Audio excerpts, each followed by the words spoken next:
4, 5, 6, 7, 8 সেটটির প্রকৃত উপসেট কয়টি? প্রশ্নটা আসছে রাজশাহী বোর্ড 2025-এ।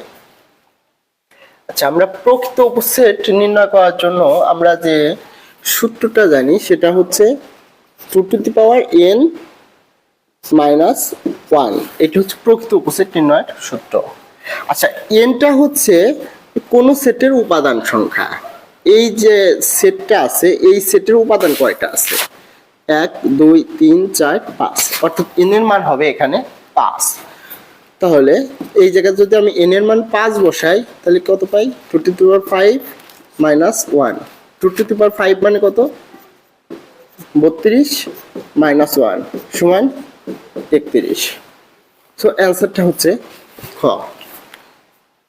তারপরে 2 নম্বরে যেটা আসছে বলছে পি সমান 2, 4, 6, 8 সেটের প্রকৃত উপসেট সংখ্যা কত?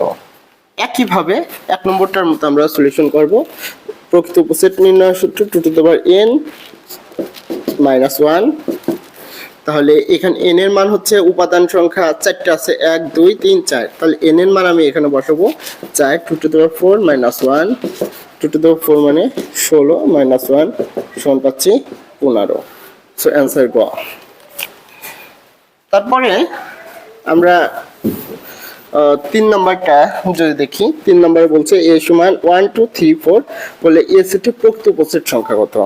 একইভাবে এখানে প্রকৃত উপসেট নির্ণয়ের সূত্র 2 to the power n minus 1। এখানে n এর মান হচ্ছে 4, 1, 2, 3, 4 চারটা আছে। তাহলে n এর মান 4 বসালে 2 টু দি পাওয়ার 4 মাইনাস 1 সমান 16 মাইনাস 1 সমান 15।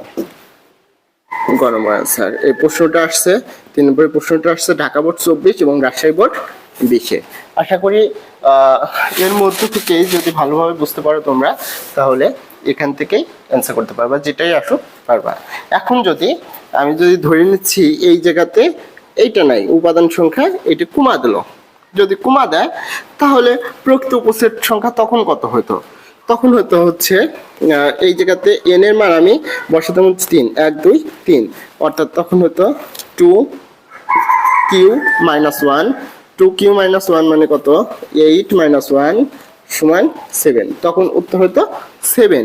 যদি এখানে দুটো থাকতো উপাদান তখন আমি n এর মান বসাতাম হচ্ছে 2।